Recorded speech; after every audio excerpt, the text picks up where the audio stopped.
This is a Kenwood TM G707. Ito po ay crossband, hindi po crossband repeater. Crossband lang po siya.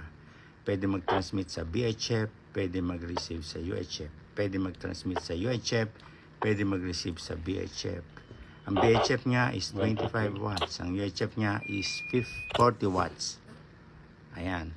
Mahaba po ang kanyang wire para mailagay nyo sa babaw ng inyong dashboard pansasakyan. Face up po kasi siya. Pwede nyo naman ipermanente sa radyo. Nasa inyo po yan.